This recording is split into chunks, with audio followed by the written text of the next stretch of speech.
দেখুন ভাই, সিনেমা এমন একটা দেখবেন যেটা ছাপ আপনার মধ্যে সারা জীবন থাকবে, মানে এমন একটা ট্রমা ক্রিয়েট হবে যেটা সারা জীবন ধরে আপনাকে ভোগাবে। এই যেমন যখনই রাস্তায় দেখি কোনো ট্রাক যাচ্ছে গাছের গুড়ি নিয়ে, তখনই আমার ফাইনাল ডেস্টিনেশন সিনেমাটার সেই সিনটার কথা মনে আসে। মানে জাস্ট ইমাজিন করুন যে কেউ একজন গাড়ি চালাচ্ছে, সামনে একটা ট্রাক যাচ্ছে যেখানে গাছের গুড়ি রয়েছে এবং সেই গাছের গুঁড়িগুলো সাডেনলি পড়ে যায়। মানে সে কি ভয়ঙ্কর অ্যাক্সিডেন্ট যে ঘটেছিল সেই সিনগুলোর কথা মাথায় আসে। মানে কেন এইসব কেন মাথায় আসবে, রাস্তাঘাটে এইসব চিন্তা কেন মাথায় আসবে, যার একমাত্র কারণ হচ্ছে ফাইনাল ডেস্টিনেশন ভাই। সো কথা হচ্ছে ফাইনাল ডেস্টিনেশন ব্লাড লাইন্স, মানে যে লাস্ট ফাইনাল ডেস্টিনেশনের যে পার্টটা বেরোলো সেটাকে নিয়ে। তো আমি রাতেবেলা থিয়েটার থেকে দেখে বেরোচ্ছি এবং বেরোনোর সময় নানান বাজে চিন্তা, মানে কুচিন্তাগুলো আমার মাথায় আসছে।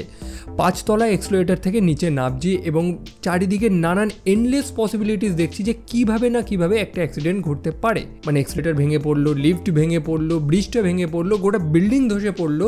অ্যাক্সিডেন্ট ঘটার, মানুষের মারা যাওয়ার ভর্তি কারণ রয়েছে। তো আপনি কখনোই কোনোভাবে ডেথকে স্কিপ করতে পারবেন না। আপনি ঘরে বসে থাকলেও মৃত্যু আপনার কাছে ঠিক চলেই আসবে। মানে এই হচ্ছে একটা সিনেমা যেটা দেখার পর আপনি 4-5টা ভালো মতন দেখে বাড়ি ফিরছেন।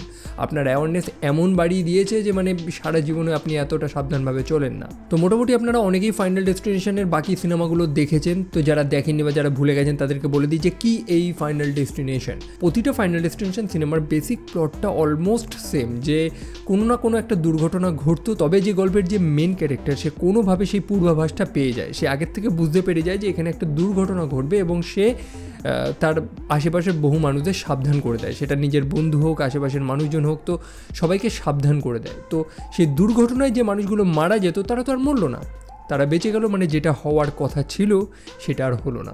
তাহলে আপনি কাকে হারিয়ে দিলেন? আপনি মৃত্যুকে হারিয়ে দিলেন, মৃত্যুকে চিট করে দিলেন। এবং মৃত্যুকে আপনি কখনোই পাস কাটাতে পারবেন না, ঠকাতে পারবেন না। এবং যদি আপনি করেন তো তার ফল, তার অভিশাপ আপনাকে ভোগ করতে হবে। আপনি একবার তো মৃত্যুকে ঠকিয়েছেন, সেই মৃত্যু ঠিক সেমভাবেই প্রত্যেকের জীবনে আসবে যারা যারা সেই দুর্ঘটনা থেকে বেঁচে গিয়েছিল। অর্থাৎ সেই দুর্ঘটনার সময় প্রত্যেকটা মানুষ যে নির্দিষ্ট অর্ডারে মারা গিয়েছিল, অর্থাৎ প্রথমে এ মরবে, সেকেন্ডে এ মরেছিল, কিছুদিন পরে ঠিক সেমভাবে প্রত্যেকটা মানুষ মারা যাওয়া শুরু করে যারা যারা সেই দুর্ঘটনা থেকে বেঁচে গিয়েছিল। এবং গল্পের যে মেন ক্যারেক্টার সে সামহাউ সেই জিনিসটাকে ফিগার আউট করে নেয় যে আমরা সাময়িকভাবে মৃত্যুকে তো বোকা বানিয়েছি, তবে এটা পার্মানেন্ট না। আর তখন মানুষদের মধ্যে আতঙ্ক আসা শুরু করে। সে রিয়েলাইজ করে যে এবার তো আমার নম্বর আসবে, আমি কিভাবে মৃত্যুকে ঠকাবো, কিভাবে নিজেকে বাঁচাবো। মানে আপনি ঘরে বসেও সেফ না, কোনো না কোনোভাবে কিছু না কিছুভাবে মৃত্যু আপনার কাছেই আসবেই। আর এটাই হচ্ছে ফাইনাল ডেস্টিনেশন। একটা হরর জনরা, তবে বেসিক্যালি আমরা হরর বলতে ভূত টুতি বুঝি, কিন্তু না ভাই, এই সিনেমা আপনাকে যা আনইজি, যা ডিস্টার্বিং ফিল করাবে সেটা কোনো হরর সিনেমাও আপনাকে ফিল করায় না। কেন ফিল করায়? কারণ সিনেমাতে অনেক ব্রুটাল গ্রুসাম কন্টেন্ট রয়েছে যেটা অবশ্যই প্রাপ্তবয়স্কদের জন্য, তবে বাচ্চারা এই সিনেমা বেশি দেখে। সো কথা হচ্ছিল ফাইনাল ডেস্টিনেশন ব্লাড লাইন, যে লাস্ট সিনেমাটা নিয়ে। সেই সিনেমার বেসিক প্লটটা কি দেখুন, আমি আপনাদের স্পয়েল করতে চাইছি না, আমি চাই যে এই সিনেমাটা আপনারা সবাই দেখুন। গল্পের যে মেইন ক্যারেক্টার, একজন ফিমেল ক্যারেক্টার, একজন মেয়ে, সে একটা দুর্ঘটনা থেকে বেঁচে যায়। যেমনটা বললাম, প্রত্যেকটা গল্পে যেটা হয় যে একটা পূর্বাভাস মানুষ পেয়ে যায় এবং সে সবাইকে বাঁচিয়ে নেয়। তবে সেই দুর্ঘটনাটাকে সে টেলে দিলেও সেই বিপদটা, সেই মৃত্যুকে তো সে ঠকাতে পারবে না।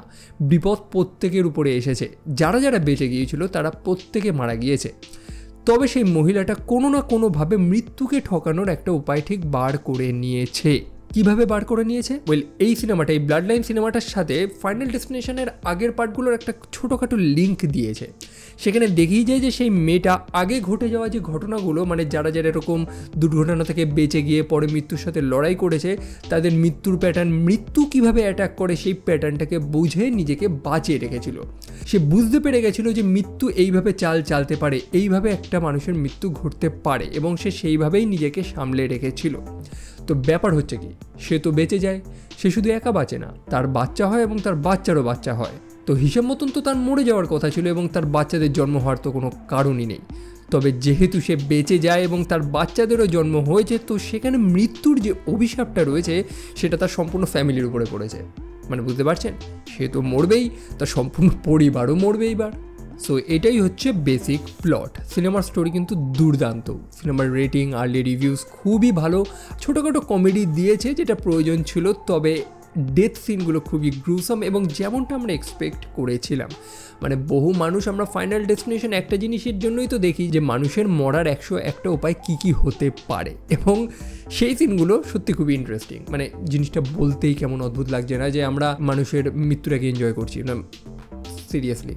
বাট এই একটা জিনিসের জন্যই আমরা সিনেমাটা দেখি এবং এই সিনেমাটা আপনাকে সেটাই ডেলিভার করে একদম প্রপার ওয়েতে। মানে এতগুলো যে ফাইনাল ডেস্টিনেশন সিনেমার যে পার্টগুলো রয়েছে সেখানে মানুষেরা যে ভয়ঙ্করভাবে মরেছে, এই সিনেমাটাও কিছু কম যায়নি। প্রতিটা ক্যারেক্টার যখন ফিগার আউট করবে যে মৃত্যু তাদের কাছে ঘনিয়ে আসছে, তারা নিজেদের বাঁচাবে কী করে, তাদের মনে যে আতঙ্ক, তাদের চারপাশের যে সারাউন্ডিং রয়েছে সেটা কিভাবে রিয়্যাক্ট করছে, মানে কিভাবে ছোট থেকে একটা ছোট জিনিস থেকেও মানুষের মৃত্যু ঘটতে পারে, সেই সিনগুলো যখন ঘটছে না থিয়েটারে আমরা খুব আনইজি ফিল করছি। এবং এই ছোটোখাটো হরর এবং থ্রিলিং এলিমেন্টসগুলোর জন্যই কিন্তু আমরা ফাইনাল ডেস্টিনেশন সিনেমাগুলো পছন্দ করি এবং এই কারণে এই লাস্ট পার্টটা কিন্তু আমার দুর্দান্ত লেগেছে। তবে একটু আগেই যে বললাম যে আগের সিনেমাগুলোর সাথে এই সিনেমার কিছু লিঙ্ক রয়েছে, তাহলে কি এটাকে বোঝার জন্য বা দেখার জন্য কি আবার আগের পার্টগুলোকে দেখতে হবে? একদমই না। ফাইনাল ডেস্টিনেশনের আগের পার্টগুলোর যেমন আমরা দেখেছিলাম যে কোনো ডাইরেক্ট কানেকশান নেই, তো এখানেও কোনো ডাইরেক্ট কানেকশান নেই, আপনি নির্দ্বিধায় দেখে নিতে পারেন। এবং আপনি যদি নতুন হন, এই ফ্র্যাঞ্চাইজি সিনেমাগুলো দেখবে প্ল্যান করছেন, তো বেস্ট অফ লাক, একদম শুরু করে দিন, কিসের অপেক্ষা করছেন। তবে সেই সেন্সিটিভ মানুষগুলোকে আমি একদমই রিকমেন্ড করবো না, যারা এরকম গ্রুসম, ব্রুটাল, এরকম ভায়োলেন্ট কন্টেন্ট দেখতে পছন্দ করে না বা যাদের কষ্ট হয়। এখন প্রত্যেকটা মানুষ তো সেম হয় না, প্রচণ্ড গড়ি কন্টেন্ট রয়েছে এই সিনেমাতে, মানে যারা এই টাইপের ডেথ সিনগুলোকে টলারেট করতে পারে না। লাইক থিয়েটারে বহু মানুষ শকড হয়ে গেছিল, বিশেষ করে মেয়েরা যারা দেখছিল সিনেমাতে, তো সেই ডেথ সিনগুলো যখন আসছে তখন মানুষরা কেঁপে উঠছে আচমকা, তো বহু মেয়েরা চেঁচিয়ে উঠছে। ভয় হওয়াটারই কথা, কারণ সে লিটারেলি একটা বড় স্ক্রিনে দেখছে যে একটা মানুষের কাছে মৃত্যু আসছে এবং সে হেল্পলেস, সে কিছু করতে পারছে না। তো এরকম টাইপের আনইজি আপনাকে ফিল করাবে, আপনাকে খুব ডিস্টার্বিং ফিল করাবে। তো আমি সেই সেন্সিটিভ মানুষগুলোকে না দেখারই রিকমেন্ড করব। তবে আমার কথায় আর কি, আমি জানি যে আপনারা দেখেছেন এবং দেখবেন ডেফিনেটলি। এখন প্রশ্ন আসছে যেখানে ট্রমা দেওয়ার কথা ভিডিও শুরুতেই যেটা বলেছিলাম, তো ডেফিনেটলি এই সিনেমা আপনাকে একটা ট্রমা তো দেবে। যেমনটা বললাম, আপনি চারপাশটা দেখতে থাকবেন যে কী হলো ভাই, কোথা দিয়ে বিপদ না চলে আসে, মৃত্যু যে কোনো ফর্মে যখন তখন যেখান দিয়ে সেখান থেকে আসতে পারে। যাই হোক, ভিডিও আর বড় করতে চাইছি না, আপনাদেরও আর ভয় দেখাতে চাইছি না। এটা একটা এন্টারটেইনিং সিনেমা, তো এন্টারটেইনমেন্ট পারপাসেই দেখুন সিনেমাটা। ভালো হয়েছে সিনেমাটা এবং আশা করি আপনাদেরও ভালোই লাগবে। সো ভিডিও আপাতত এইটুকুনি রাখছি, দেখা হচ্ছে আপনাদের সাথে পরের আর একটা ভিডিওতে। টিল দেন ভালো থাকবেন, সাবধানে থাকবেন, টেক কেয়ার অ্যান্ড বাই।